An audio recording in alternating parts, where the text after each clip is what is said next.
Estás escuchando Milenio 3 por Aluka Nanika. Oxígeno 4, Noel Calero, otro ser evidentemente especial, o por lo menos con una época muy especial y de trascendencia. Jean-Michel Jarre quiso plasmar, quiso legarnos, lo que hablábamos antes, vocacionalmente, el sonido del espacio. Y sabría Jean-Michel Jarre que a un niño de Vitoria le iba a marcar la vida esta música y le iba a ligar para siempre con el tema del misterio y le iba a empujar a sentir algo. Pues no lo sabía Jean-Michel Jarre. Es decir, hay gente que ayuda sin saberlo. Esa es la magia. Evidentemente ahí fuera ha seguido el debate, han seguido las opiniones de todo tipo y evidentemente está la insensibilidad de una gran parte del género humano. La coraza, por desgracia, es impermeable y sin embargo hay mucha gente, da igual la cultura, da igual la condición social, da igual el sufrimiento en la vida, que claro que es permeable a palabras tan de verdad, tan auténticas, tan al margen de dogmas y de instituciones establecidas como las de un hombre bueno que te habla de su descenso a los infiernos, su pelea en los infiernos. Y de verdad sabemos que esas personas que han sentido algo con la conversación con Javier Bosque tienen esa oportunidad de quizá mañana mismo decir, voy a intentar yo también estar en sintonía con eso que he sentido. Y eso, os lo aseguro, para quien lo entienda y no lo entienda, es un enorme misterio, el enorme misterio transformador de la palabra y de la mente, del poder enorme que tenemos y que todo el mundo se empeña en decir que no tenemos. Porque nada más prodigioso que el sistema humano nervioso, el sistema capaz de conectar con el universo y con lo que le rodea, capaz de ser empático del ser humano, que es un prodigio. Y nos queremos quedar en la franja más oscura, más primaria, cuando tenemos el Ferrari dentro de nosotros, las capacidades increíbles para trascender a lugares alucinantes que seguramente superan cualquier misterio. Aunque el misterio muchas veces es como el saludo, como la esperanza, como el encuentro, como le pasó a Javier Bosque, que te dice. Él me lo decía, Clara, me lo decía. Yo no sé qué era ese objeto que entró en mi habitación, pero sé que recibí una serie de sensaciones. Y una era, Javier, la vida es insondable. La vida es capaz de darte sorpresas increíbles. Deja fluir la vida y que otros misterios te encuentren en el camino. Hace poco yo hablaba en un comentario de dar gracias a lo que cada uno crea, a eso trascendente, lo que cada uno crea. Quien no cree en nada, pues que no dé gracias. Un científico me escribía y me decía, lo de dar gracias por vivir es una absurdez, porque todos los seres vivos viven. Y yo pensé, bueno, aquí no hay posibilidades. Quizá yo no lo he dicho bien, pero no hay posibilidades. Si alguien cree que vivir no es un regalo, un maravilloso regalo que depende de ti, es su problema. Decían algunos sabios que alguien que no haya rezado nunca, alguien que no haya hecho una oración nunca, alguien que no haya pertenecido nunca a una iglesia, da igual, si alguna vez en su vida, pensando en eso superior, mente mayor, Dios, lo que queráis, relojero cósmico, alguien alguna vez, mirando algo más allá de lo material de él, ha dicho gracias, gracias. Ya vale por cualquier cuestión, por cualquier dogma, por cualquier institucionalización. Hablábamos ahí fuera de que si esto que cuenta Javier Bosque lo cuenta un sacerdote, como hay muchos que no creen en lo que cuentan, es palabra muerta. Es seguir el dogma, es seguir el librito de instrucciones y no te lo crees de verdad porque ni lo has vivido ni lo piensas y has llegado ahí por otras vías. Perfecto, pero no es lo mismo.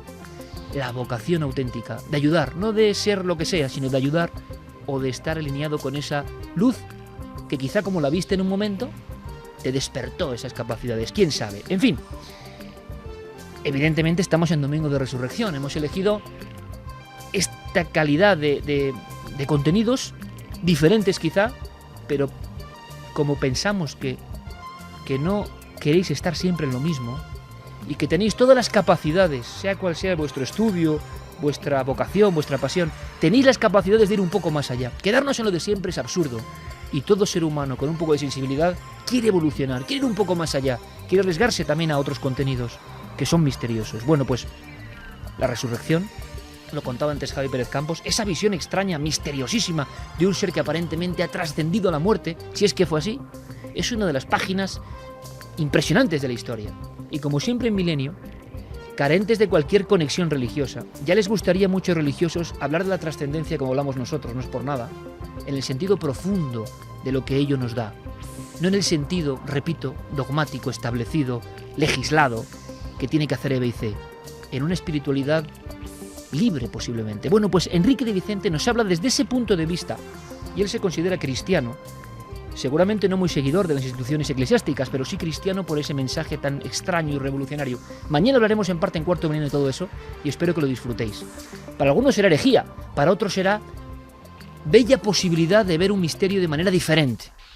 Y aquí en Milenio llevamos toda la vida pensando lo mismo, que la diferencia no es el paisaje que cambie, sino la mirada que tú tengas. Y un personaje tan conocido, tan convertido en arquetipo, que muchos se hacen cruces y al final no ven más que una figura, resulta que es un misterio apasionante que puede incluso aportarte algo en tu vida.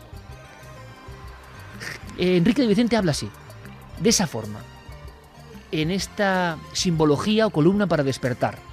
Veremos si consigue que algunos despierten, porque es su opinión personal. Podemos incluso aquí no estar de acuerdo. Pero esta visión de Jesús, después de muchos años de estudio, puede ser interesante. Y tiene que sonar a las 3:11 en este domingo de misterio, porque es el domingo donde dicen que alguien resucitó.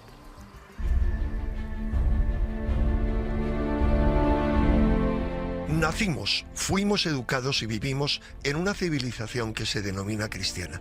Pero mientras que los seguidores de otras religiones como la musulmana viven con intensidad la suya, pese a que consideran a su fundador un profeta de Dios, nosotros casi hemos perdido toda conexión con nuestras raíces espirituales, aunque todas las iglesias pretenden que Jesús fue el Hijo único de Dios, algo que no consta en los evangelios y que choca con la mentalidad moderna de los occidentales.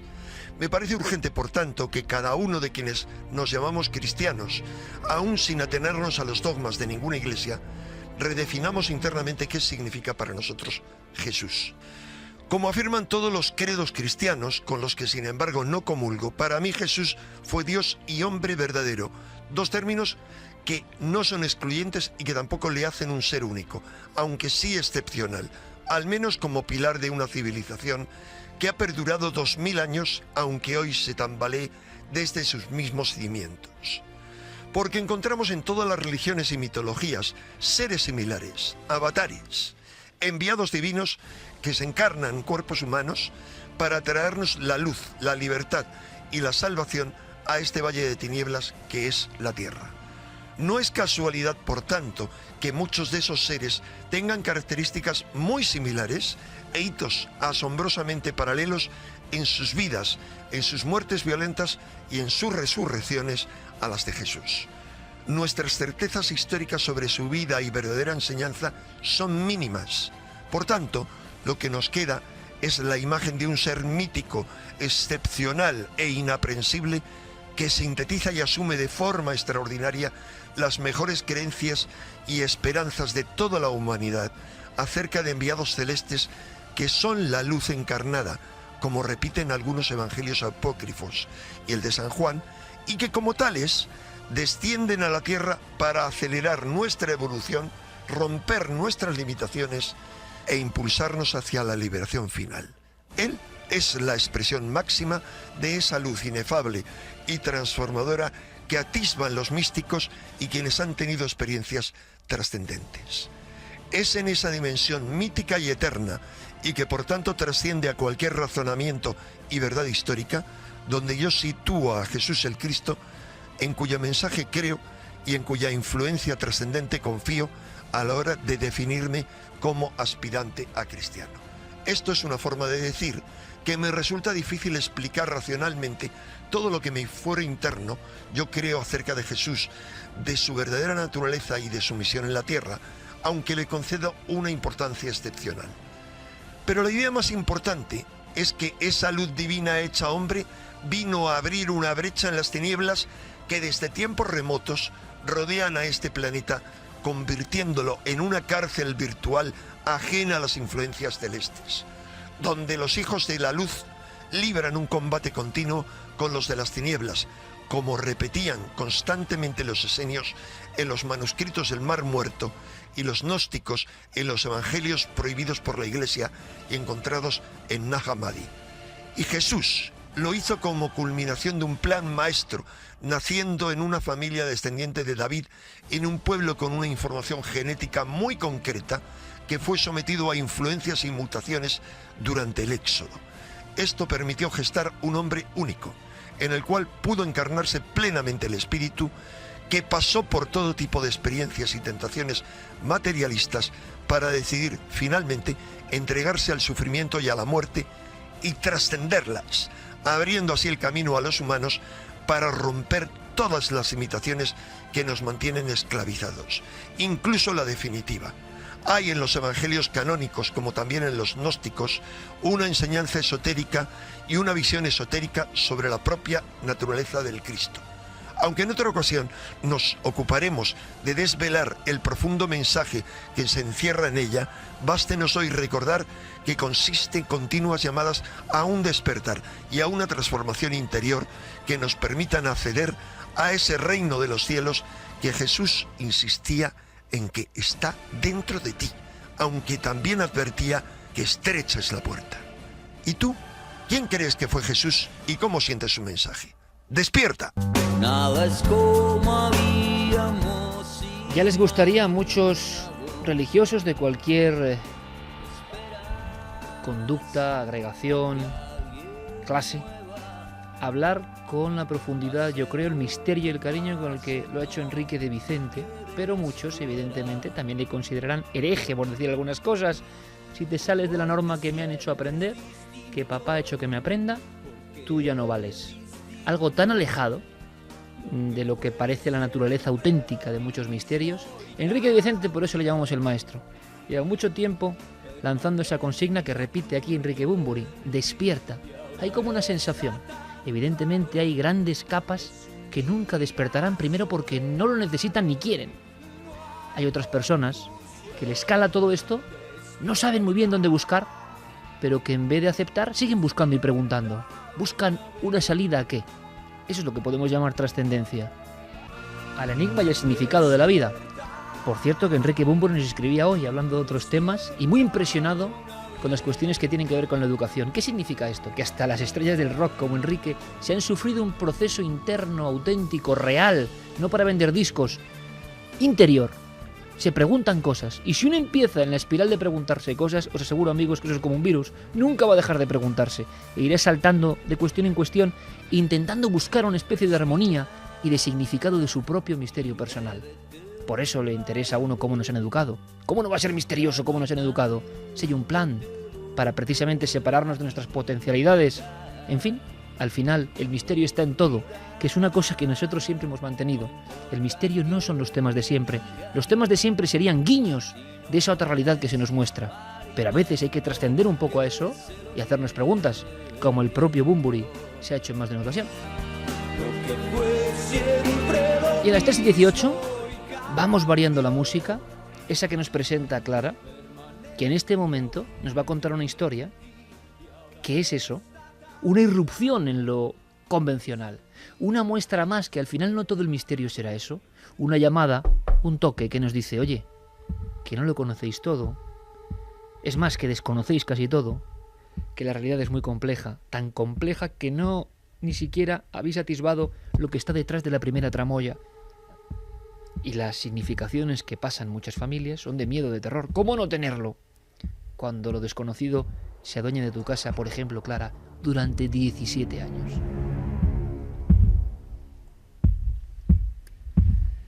Sí, porque quizá yo creo que este es el caso de lo que hemos tratado aquí, que tiene más duración en el tiempo, y además incluso más antiguo, ¿no? Desde 1985, es decir, bien temprano, hasta 2002. Son casi 17 años de fenómenos en un lugar de la provincia de Córdoba, no diremos cuál, por expreso deseo de María, que es la persona que nos ha referido este caso. Los testigos, una familia compuesta por el padre, la madre, 3 hijas, una gata. Y, como decimos, María llega a esta casa con 7 años, es decir, una niña, 7 años, y deja la casa con 25. La casa, es para que se haga una idea a nuestros oyentes, vamos a intentar meternos en ese ambiente, ¿no? una casa bastante grande, de 2 plantas, con un desván, más de 300 metros cuadrados por planta, una construcción antigua, típica andaluza, con su zaguán, su reja, su patio. Y la niña que llega con 7 años a la casa y que nota, sin saber cómo, no me puede explicar ella de qué forma tiene este convencimiento, pero ella sabe que en esa casa ya hay alguien viviendo. Es más, ella tiene el convencimiento de que se trata de un hombre y de una mujer. La mujer, dice ella, suele estar por la zona de la escalera y el hombre en la planta de arriba. De hecho, una de las primeras preguntas que María hace a su madre cuando llegan a la casa es: ¿por qué nos hemos mudado aquí si aquí ya vive gente?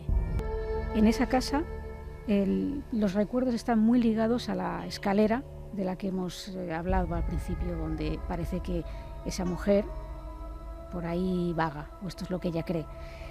Sus juegos consistían, vamos a un poco meternos en la mentalidad de un niño, ¿no? A colocarse tumbada en la parte superior de la escalera, con la cabeza escondida en el último peldaño, y el juego consistía en atreverse a asomar la cabeza por esa escalera para ver si eso que ella piensa y está convencida de que habita ahí es capaz de presentarse.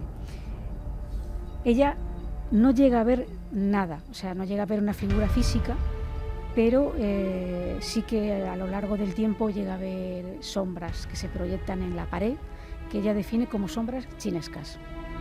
Cuando hace ese juego, siempre se asegura de tener algo en la mano, un bolígrafo, una pieza pequeña, aunque sea de algún juguete, porque ella cree en su mentalidad que si esa cosa se aparece, ella podrá tirar ese objeto, atravesarlo y hacer que desaparezca. Pero claro, es toda una mente infantil la que está imaginando lo que ocurriría en el hipotético caso de que aparecieran estas figuras. Y otro convencimiento, el que tenía ella, era que esas personas, las que habitaban ahí, no eran buenas. Otra de las cosas que les pasaban tanto a ella como a sus hermanas era que escuchaban que alguien las llamaba por su nombre. Tanto es así que después de marcharse de la casa, es decir, años después, de repente fue consciente de que tenía un tic. Y el tic era que constantemente repetía y preguntaba al aire: ¿qué? ¿Qué? ¿Qué? Y esto empieza a hacer memoria y se da cuenta de que venía porque oía que alguien la llamaba por su nombre y lógicamente ella contestaba. Su padre a veces se enfadaba y le decía: ¿por qué estás diciendo todo el rato qué, si nadie te está llamando, ¿no? Y ella: sí, es que yo oigo que me llaman. Claro, si solo fuera ella, pero también sus hermanas eran testigos de esto y oían esas voces. Esas voces tenían también una particularidad que yo, fíjate, comparto y alguna vez hemos comentado aquí. Eran voces que imitaban voces que ellas conocían. Es decir, no solamente voces desconocidas que alguien te llama, sino que en un momento determinado tú sabes que tu madre no está en casa, pero es tu madre, la voz de tu madre y no otra, la que te está llamando. Lo que los expertos dicen mimofonía, ¿no? Está copiando Está un imitando. sonido, imitando algo. En esta historia de 17 años hay varios elementos, lo comentábamos Clara y yo en la redacción, que ponen los pelos de punta. Siempre lo decimos, siempre hay un nuevo capítulo que te estremece por alguna escena, precisamente. Y evidentemente lo de la voz de tu madre sin estar tu madre en casa es una de esas que no se olvidan fácilmente. Podría deberse a una confusión, pero claro, cuando ya también oyes la voz de tu padre e incluso la voz de tu abuelo que no vive allí con vosotros y que escuchas que te están llamando y ellos no están en casa, pues la cosa se complica. Otro de los fenómenos que tenían lugar en esta casa eran relacionados con las luces, con la electricidad en general, con los televisores. Por ejemplo, la luz se iba constantemente, llegaron a tener un montón de velas en diferentes estancias de la casa, con cerillas y mecheros, para cuando se iba la luz poder echar mano de una vela o de algo para poder iluminarse hasta dar con el cuadro de luces, ¿no? Y veremos que además esto tiene cierta importancia más adelante en la historia. La instalación eléctrica tuvo que ser revisada en un par de ocasiones y, según el experto que fue allí, no detectaron nada anómalo, es decir, la luz se iba sin ninguna explicación. También pasaba que a veces el televisor se encendía solo. Estamos hablando de una época en la que los televisores no era como ahora, que cuando se va la luz, al regresar, la televisión, si estaba encendida, se queda encendida. Es decir, vuelve a encenderse, a lo mejor ya no estamos en casa, ha vuelto la luz y la televisión está encendida cuando volvemos, cosas que a veces pasan, ¿no? Pero en aquella época esto no era frecuente y los televisores no tenían esta función. También tenían problemas con las llaves. Muchas veces las llaves, cuando las metían en las puertas, no abrían, no podían salir de una habitación o no podían entrar, según el caso. Y esta chica, María, llegó a tener varios manojos de llaves porque las suyas desaparecían, no sabía dónde demonios se metían, y a veces aparecían todas colgadas, todos los manojos juntos en un huelgallaves que había en la casa. Pero claro, ni ella ni nadie había hecho esta acción, ¿no? Las llaves aparecían y desaparecían misteriosamente. Luego también está el tema del salón maldito, que lo hemos llamado así porque había un salón donde la madre, consciente de que algo ocurría en la casa, pero que siempre intentaba justificar, al igual que ellas y que el padre, sabía que en ese lugar, en determinadas fechas del año y no en otras, se llenaba de moscardones negros que vagaban por la habitación, aunque estuviera cerrada, aunque fuera invierno, y que además allí se escuchaban muchísimos chillidos muy potentes que la madre intentaba calmar y decirles que eso eran ratas, pero claro, allí no había ratas. Por tanto, la madre, en cierta prevención, no les dejaba entrar en ese lugar. Y en alguna ocasión, por ejemplo, apareció un cristal roto de dentro hacia afuera, es decir, con los cristales fuera de ese salón, formando un perfecto círculo, como si alguien hubiera arrojado una pelota y se hubiera quedado la forma de la pelota. Sabemos que además esto no es así, que cuando tiras una pelota, pues normalmente no se queda esa forma perfecta, ¿no? Y claro, allí no había entrado nadie. En ese lugar, como decimos, no solían dejarles que estuvieran, porque sobre todo en esas épocas del año que la madre presentía que cuando ocurría eso, coincidía con que sucedía algún acontecimiento luctuoso en la familia o relacionado con la familia. Por tanto, tenían cierto temor a ese salón. Además, María nos contaba que ella dormía muy mal, al igual que sus hermanas. Generalmente tenían cierto grado de tensión, de ansiedad, de malestar, de nerviosismo. Tenía mucho miedo que llegara la noche porque al principio, aunque luego ya se extendió al día también, al principio por la noche se escuchaban pasos en el pasillo y ella pues tenía ese miedo, aunque luego, como digo, se fue haciendo tan normal que llegó a producirse los fenómenos tanto de día como de noche indistintamente y daba igual, y el miedo era ya a todas horas, ¿no? Pero un día especialmente tuvieron mucho miedo ella y sus hermanas porque se encontraban todas las tres durmiendo. Sus padres estaban de viaje y ellas habían salido de juerga la noche anterior, entonces estaban ya durmiendo. Estos ya eran ya más mayores, ¿no?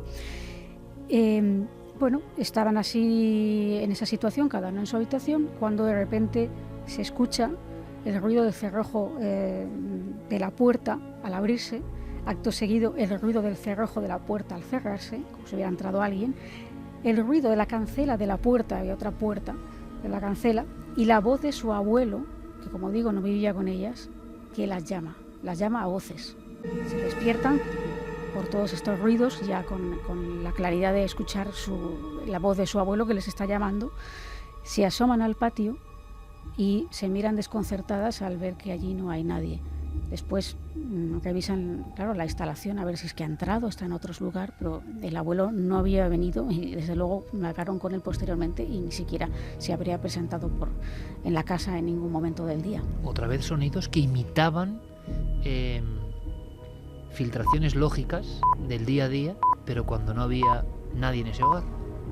Una de las hermanas de María padecía lo que se llama terrores nocturnos, de los cuales hemos hablado aquí en varias ocasiones.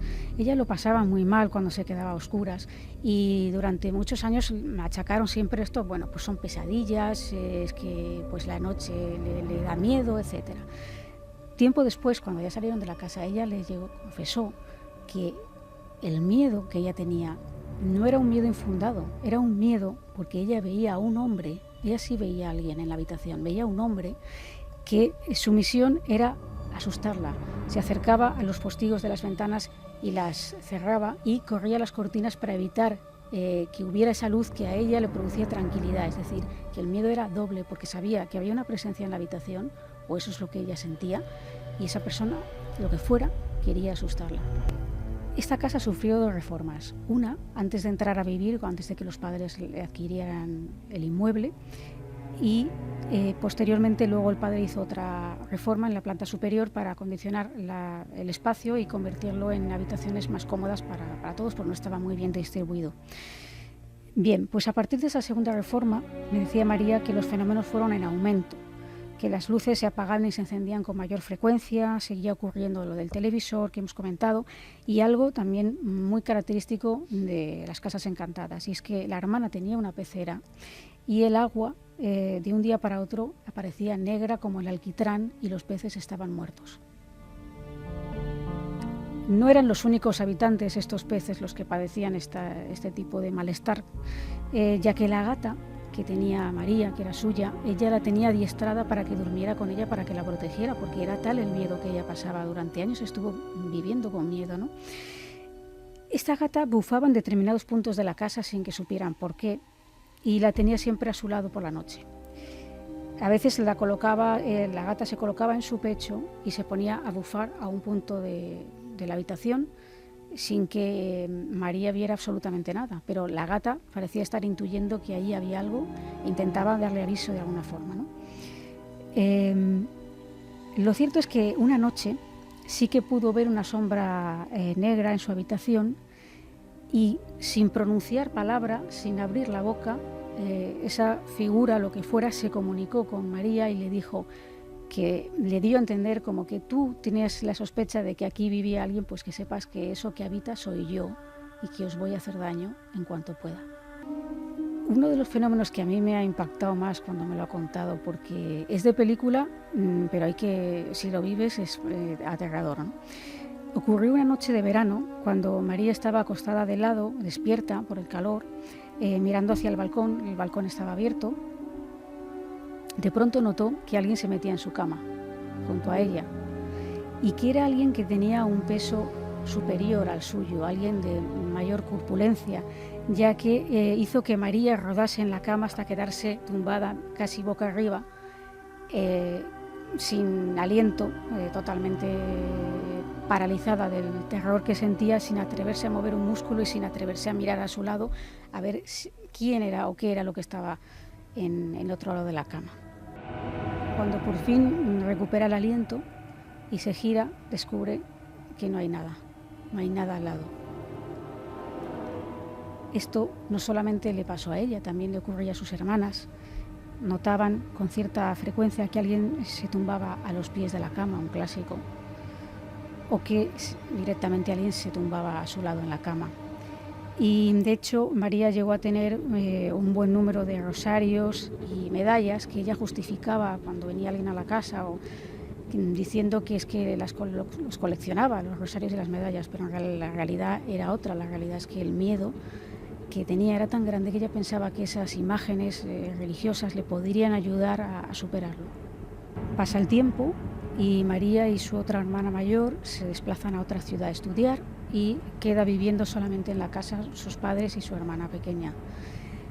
La hermana pequeña, durante ese tiempo que queda sola, vive un auténtico calvario, lo describe como un acoso y derribo, los fenómenos se incrementan, las luces se vuelven a ir con mayor facilidad, los pasos se escuchan, los chillidos ya son gritos aterradores, es decir, todo como se intensifica, como si todo fuera hacia ella, en contra de ella, ¿no?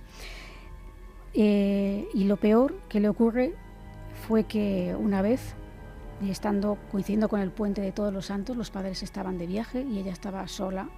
Ella llega del colegio, no sé si estaba haciendo alguna actividad también laboral, no lo sé decirte, pero llega a la casa por la tarde y llevaba poco tiempo en la vivienda cuando de repente se apaga la luz, cosa que, como hemos dicho, era bastante frecuente. Rebusca en algunos de los lugares que había ahí y encuentra una vela y una cerilla. La coge y la enciende intentando llegar al cuadro de mandos para accionar, por si acaso se podía recuperar la luz. Pero no consigue que la luz vuelva y empieza a escuchar ruidos a su alrededor en esa casa a completa oscuridad, y se asusta tanto que decide encerrarse en una de las habitaciones. Se encierra en la habitación ya con un poco más de tranquilidad porque empieza a oír chillidos, intenta encender la vela, la enciende, pero alguien a su lado hace y la apaga. ella nota perfectamente ese soplido de alguien a su lado que apaga la vela no una sino varias veces hasta que ella ya no puede más y escucha un chillido que es ensordecedor que no para y decide llamar a casa de su tía y pedirle que por favor venga a buscarla. Cuando su tía llega y ella intenta salir de la casa, las puertas no abren y no puede salir. Y aun por mucho que intenta con las llaves no puede salir y hasta que no pasa un buen rato la puerta no se abre y no puede, en fin, irse con su tía para pasar la noche con ella. Y todo esto, no sé si es mucho o poco, a mí me parece que es mucho, pero comparado con lo que debió de pasar al padre, que no sabemos, porque ni siquiera María lo sabe, el padre siempre intentaba justificar todo, al igual que la madre, y no quería ni oír hablar del tema y, en fin, esto como que era algo que, en fin, que esto son cosas vuestras, pero hasta que un día le debió de pasar algo que no quiso decirlo y, como decimos, hoy todavía no saben qué fue, que decidió poner la casa en venta y marcharse de ahí con sus hijas. Y actualmente pues no quiere ni oír hablar del tema, no quiere ni pasar por delante de la casa, es decir, que algo debió de ser bastante fuerte. Y nos queda en esta increíble película que has contado, Clara, el Amityville andaluz, y nunca mejor dicho, por alguna de las escenas que ocurren, una última visión, ya fuera, ¿no?, de la órbita de esa casa, Sí, que me ha impresionado. Ya fuera de la casa, y esto es poco frecuente, pero que, bueno, a mí tampoco me lo habían comentado otros testigos de este tipo de fenómenos, pero sí me decía María que ella durante mucho tiempo después de haber abandonado la casa estuvo soñando con la casa. Eran sueños en los que ella pasaba por delante y notaba como si la casa, como si fuera un ser vivo, la llamara y le dijera que volviera, que hay algo todavía que debe saber de ese lugar, algo que aún no sabe y que la invita a regresar y conocer la historia. Es muy difícil que haya casos que pongan los pelos de punta, pero hay varias escenas aquí. Yo decía Amityville, y Carmen, tú que has escrito de la historia de los demonios de la Iglesia, los casos de infestación considerados maléficos, hay varias escenas, los chillidos aterradores y Las moscas. los insectos, las moscas. Me estoy hablando del padre Mancuso en Amityville, que aseguraba que era la casa la que hablaba, diciendo márchese. Y la historia del propio Ronald DiFeo, que acaba con toda su familia, que también entra en una especie de esquizofrenia, pero que él asegura que la casa es la que hablaba. Ese sueño final de la casa como entidad llamándote es el arquetipo de todos los terrores. Pero los enjambres, muy ligados con la, curiosamente, si uno va a los tratados antiguos de demonología, a la forma de algunos demonios. Sí, muy ligado siempre además con el maligno. Era como la forma que tenía de, en cierta manera, dejarse ver, porque no, me imagino que en esa casa pasaría igual. No son simples moscas que entran de repente, sino que la habitación se llena de moscas grandísimas. Y normalmente hay allí, según las casas que han ido, los diversos sacerdotes, una entidad maligna que se deja ver en esa forma. Según los tratados antiguos decían que era eso, que el demonio podía coger numerosas formas, entre ellas serpiente o mosca, y que cuando se veían esos animales en algunas de las casas, estas podían estar infestadas por una entidad demoníaca. Entidad demoníaca o no, creo que es uno de los casos más terroríficos que he contado, Clara, con escenas tan gráficas que a veces la palabra, dicen muchos que cuando somos niños vivimos en un mundo no literal, es decir, no entendemos lo que es una palabra y lo que significa. Vivimos en un mundo de mitos, vivimos en un mundo de metáforas. Creen muchos lingüistas que la metáfora es como una explicación que es menor que la palabra, el significado. Y sin embargo, nos damos cuenta como una historia bien narrada, bien contada, las escenas llegan mucho más potente que lo que significa la palabra. Es como ese mundo de los niños. Estas historias nos devuelven a ese mundo donde las metáforas, los mitos, las historias sorprendentes están ahí y por eso tienen un peso, un calado, un enorme eco en nosotros. Mucho más allá, incluso que si esta misma historia la leyésemos en un texto. Porque hay algo en el lenguaje que traslada estas historias y que tiene elementos que, aunque creíamos una vez más haberlo escuchado todo no lo habíamos escuchado, ¿verdad? Esto no es terrorífico, porque ya que estamos en Domingo de Resurrección, hay otro tipo de resucitadores, hemos hablado a veces de ellos. Y Javier estaba empeñadísimo, ¿eh? La novia cadáver. Y dices, hombre, después de lo que ha contado Clara, pero sí la novia cadáver. Hay personas que han buscado una resurrección ex profeso, directa. ¿No es así, Javier? Desde luego, es una historia sorprendente que parece sacada de la historia de Frankenstein. Es una biografía un tanto insólita. La persona a la que vamos a conocer hoy se llama Karl Tanzler, aunque es más conocida como el conde Karl von Cosel. Es un radiólogo alemán que nació en 1877 en Rotterdam y que procedía de una familia noble.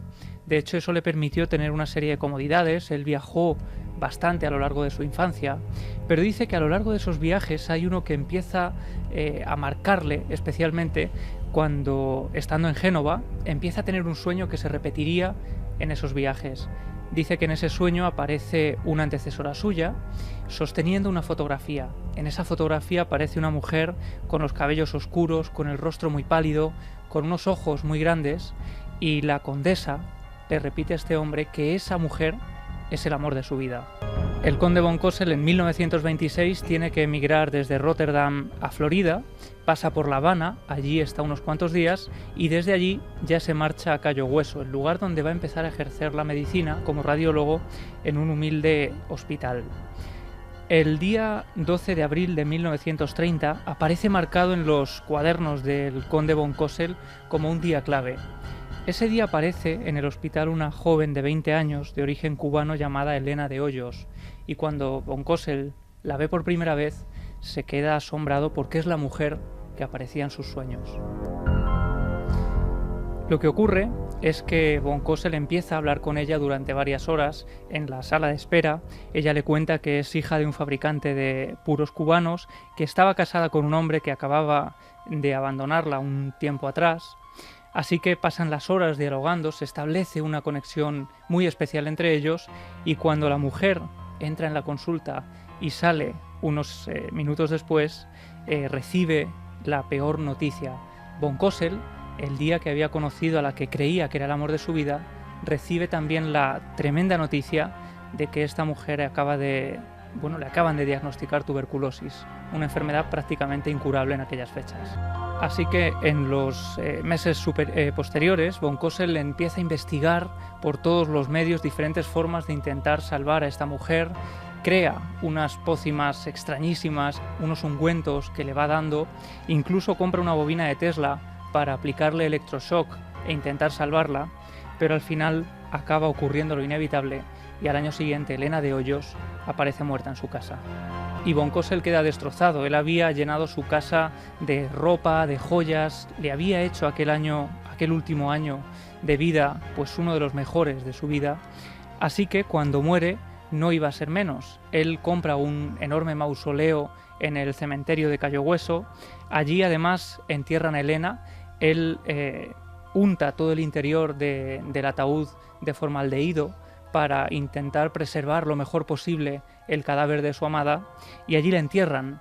Lo que ocurre es que durante los 2 años siguientes al entierro de Elena, el conde abandonaría su casa cada noche cuando todo el pueblo se había encerrado en sus casas para atravesar el pueblo de Cayo Hueso, continuar por el pequeño bosque que separaba el cementerio del pueblo, y una vez allí, una vez en el Campo Santo, él atravesaba la verja, abría el mausoleo y durante varias horas, hasta el amanecer y a la luz de un pequeño candil, hablaba con el fantasma de Elena de Hoyos.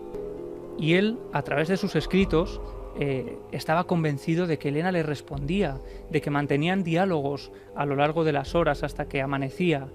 Tanto es así que una de esas noches, la última en que él la visita en el mausoleo, ella está especialmente enfadada, dice que se siente encerrada y le da una orden con voz quejumbrosa.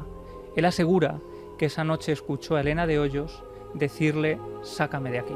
Y en los días posteriores, Karl von Cosel pasó horas reflexionando, intentando trazar un plan para sacar de allí a su amada, hasta que de pronto, un día, de forma extraña, le viene a la cabeza una canción que había escuchado en los días que había pasado en La Habana.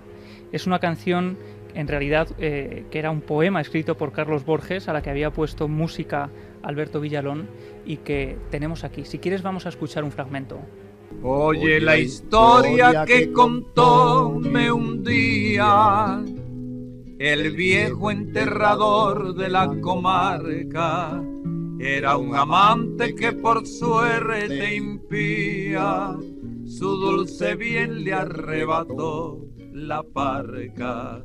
Todas las noches iba al cementerio. La canción parecía estar escrita para él, la historia de un hombre que había perdido a su amada, y los versos continuaban diciendo: en una horrenda noche hizo pedazos el mármol de la tumba abandonada, cavó la tierra y se llevó en los brazos el rígido esqueleto de la amada, y allá en la oscura habitación sombría de un cirio fúnebre a la llama incierta, dejó a su lado la osamenta fría y celebró sus bodas con la muerta. ¿Así ocurrió? Tal cual. De hecho, parece que la canción en realidad está inspirada en esta historia, porque von Cosel un día, una noche, cogió un carro oxidado, atravesó ese bosque, se introdujo en el cementerio y puso encima del carro el ataúd de su amada. Lo llevó hasta su casa y una vez allí sacó el cadáver y lo tumbó en su cama. Y como una especie de Víctor Frankenstein, von Cosel unió los huesos de Elena de Hoyos con alambre y ganchos para la ropa, le quitó los ojos que estaban descompuestos y se los cambió por unos ojos de vidrio, después le llenó la cavidad abdominal y el pecho con harapos para que mantuviera la forma original y después reemplazó la piel por tela de seda empapada en yeso de París y cera. Cuando el pelo empezó a caerse del cráneo por la descomposición del cuero cabelludo, le colocó una peluca y después utilizó grandes cantidades de perfume y desinfectantes para intentar enmascarar el olor y retrasar los efectos de la descomposición del cadáver. Y una vez que Elena había vuelto a la vida, según él decía, en la habitación, en la penumbra de ese dormitorio, celebró la boda con el cadáver de esa mujer. Durante 7 años von Cosel estuvo viviendo con el cadáver de Elena, hasta que Florinda, en 1940, la hermana de esta mujer, empezó a sospechar de que este hombre mantenía unas reacciones un tanto extrañas. Tanto quería esta mujer que le extrañó que dejara de llevarle flores al mausoleo, que dejaba de visitar ese mausoleo, no permitía que nadie accediera al interior, así que un día le preguntó si sabía algo de su hermana, si había hecho algo con el cadáver, y entonces él le respondió que iba a contarle la verdad. La llevó a su casa y cuál sería la impresión de Florinda, de la hermana de Elena, cuando vio que su hermana estaba sentada como si hubiera vuelto a la vida en el salón de Carl von Cosel. Y el doctor fue apresado, fue juzgado, y lo cierto es que en aquel momento, en el juicio que se celebró, se consideró que tras tantos años de haber desenterrado el cuerpo, el delito había prescrito y se consideró que von Cosel tenía simplemente que pagar una fianza para salir de la cárcel. Una fianza que fue pagada por cientos de fans que consideraban que aquella historia, que la historia del conde Carl von Cosel, era la historia de amor más bonita que jamás habían escuchado. Existen incluso imágenes de esa, pero que yo creo que, bueno, ya evidentemente Diego, y es el terror, ¿eh? O sea, la historia que he contado es Edgar Allan Poe mezclado con Becker, con Quiroga, o sea, con Solana, es Penagos, Velasco. Es impresionante, Velasco. Bueno, hay fotografías. Pero es un tema que merece la pena ser recreado para la televisión porque es impresionante. Hay una foto... a la muerta esta. Bueno, sería genial. Lo hará. Porque, bueno, aquello impresionó tanto pero a la cuidado, gente. que es una historia, lo que decían, en el fondo una historia de humor de ultratumba. Era una historia pura del romanticismo, ¿eh? Sí. Pues esas fotografías que tú mencionabas, hay una de ellas impresionante, y es que en los 3 días sucesivos, cuando se descubre el cadáver de Elena de Hoyos, la funeraria que tenía en su poder el cuerpo decidió exponer el cadáver para todos aquellos que quisieran verlo. Y hay fotografías de cientos de personas agolpadas, con niños en primera fila, que iban casi con excursiones escolares a observar esa extraña creación de Carl von Cosel. Pero esto termina con una terrible tragedia, como si fuera un cuento de Edgar Allan Poe, como tú decías, ¿no?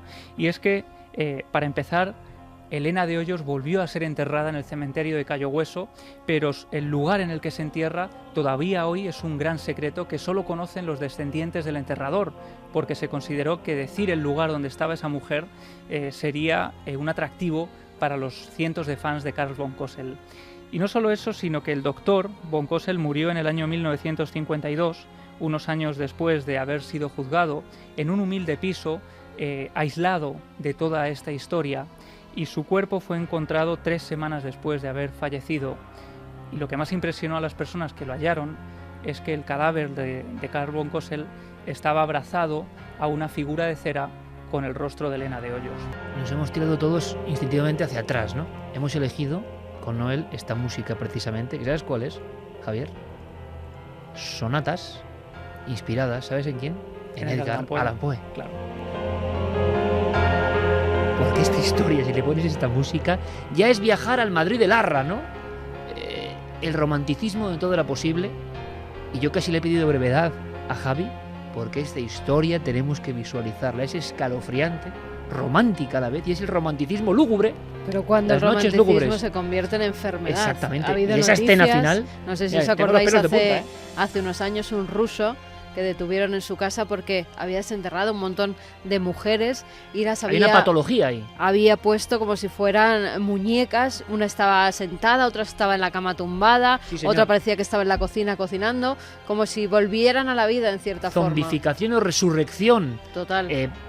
profana, ¿no? Y llevándolas a los terrenos terribles de la mente. Qué temazo, ¿eh? Qué temazo impresionante. No me extraña, Javi, que quisieras meter aquí como fuese la novia cadáver. Merecía la pena, hemos viajado el romanticismo. Menudo ahora, entre Clara y Javi. Venga, vamos a meter un poco de formaldehído por aquí para desintoxicar un poco. La pregunta es cómo habrá llegado Pérez Campos a estas... Cada vez está peor Pérez Campos. ¿Cómo ha llegado a estas noticias? Él insistía. Venga, un poquito de luz, ¿no? También. Venga, vamos con las bendiciones milenarias. Ana de la Fuente nos dice: bendiciones milenarias para Óscar, que nació hace una semana después de 10 años que llevamos esperándolo.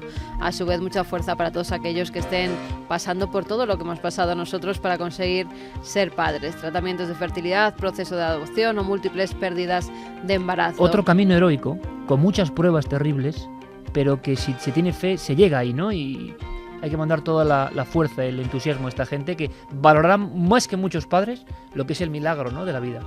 Nos decía Ana, y decirle a mi hijo para cuando tenga capacidad de escuchar este podcast, que muchas gracias por venir y gracias por todo lo que nos ha enseñado desde antes de nacer. Claro que sí.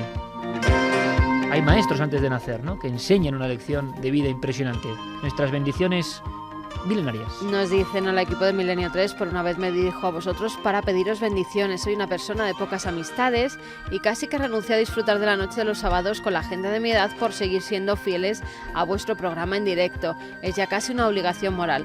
Por eso las bendiciones que voy a pedir es para vosotros. Quizás sea el primero que lo está haciendo, pero gracias a vosotros muchos de mi generación y del mundo del periodismo se están interesando por conocer, investigar y disfrutar del misterio tal y como lo contáis vosotros cada semana. Es lindo ver cómo lleváis tantos años poniendo la misma pasión a vuestro trabajo e influenciando a personas como un servidor que también se dedica al mundo de la comunicación, y que uno de mis momentos más felices cada semana de escucharos durante 2 horas las madrugadas del sábado y veros las noches de los domingos.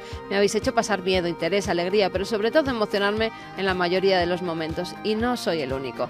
Así que por tanto mis bendiciones son para todo el equipo de Milenio 3 y Cuarto Milenio. Seguid así, no os canséis nunca y seguid disfrutando de este maravilloso sendero que estáis poblando con mucha luz y ganas de vivir de lo que te apasiona.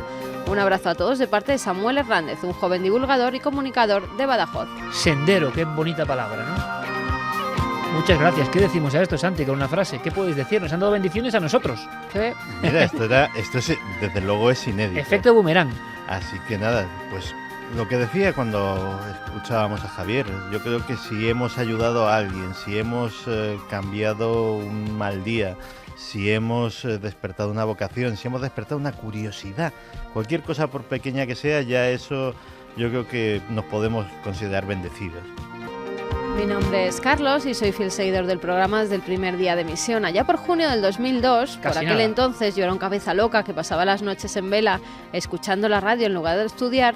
Aquel verano me encantó descubriros y desde entonces os sigo siempre que puedo, bien en directo, bien por el podcast. El caso es que el tiempo pasa y hoy os escribo por primera vez para solicitar la famosa bendición milenaria para mi primera hija, Lucía. Bueno. Hoy es su primera noche en este mundo y aquí estamos su madre y yo, velándola y listos para escuchar el programa. Os estaría inmensamente agradecido si pudiéramos escuchar la bendición en directo. Gracias en cualquier caso por hacernos pasar tantos y tan buenos momentos. Un fuerte abrazo. Todo depende de creer si las cosas son porque sí o tienen una simbología. Hoy de qué hemos hablado, Carmen, sobre todo, de un concepto que es la luz, ¿no? Por supuesto. La luz contra la tiniebla. expresada en personas, expresada en actitudes, expresada en posibilidades. Yo recuerdo ahora una figura muy bonita en el Casar de Cáceres que tiene en el pecho la palabra Lucía con una I delante, y Lucia, ilumina, que significa en la raíz de la palabra luz, precisamente nacido en este seno familiar de un seguidor, algo que significa luz. Julio Olmedo nos pide también bendiciones milenarias, porque a la 1 de la tarde fui padre de un precioso niño llamado Víctor y me gustaría que le dieseis en directo vuestras bendiciones para así en un futuro no muy lejano decirle que es un milenario de pro y mostrarle las credenciales de que lo es. Un fuerte abrazo de 2 milenarios que os serán siempre fieles. Pues victoria en la vida para Víctor, claro que sí. Un abrazo muy grande, amigos. Las bendiciones milenarias al final es justo lo que hemos hablado, una sensación de querer devolver un poco, ¿no? Mr. Garry también nos pedía para unos primerizos papás y amigos Sheridan e Isa por su hijo Aidán, y también Reyes, bendiciones milenarias para María, que nació el pasado 24 de marzo en Sevilla. Pues nos encanta recibir estas noticias y al final, ¿sabéis? En ese camino largo que hablábamos de la luz, del héroe, del sendero, hay que devolver lo que le dan a uno. Lo demás no vale de nada, hay que devolver lo que le han dado. Y a nosotros nos habéis dado mucho durante muchos años. Devolverlo, pues aunque sea con este gesto, es maravilloso si os sirve. Santi Camacho, hasta mañana, compañero. Mañana además vamos a seguir las huellas de ese mismo Jesús del que nos hablaba Enrique. Ni más ni menos, y muchísimas cosas. Hay un testimonio de Poltergeist con policías nacionales que no os podéis perder. En la otra cara también del misterio, ¿no? Claro, hasta mañana. Hasta mañana. Hasta mañana, Fermín, hasta mañana, Noel, Guillermo, Diego, hasta mañana, Javi. Un abrazo. Javi Boncosen, a partir de ahora, ¿no? Descendiente. Hasta mañana. Mañana nos vemos. Y que la expo de Cuarto Milenio, chicos. Nada. 13 de abril. 13.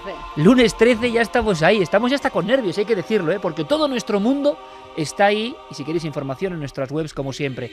Feliz abrazo y más que nunca, feliz semana.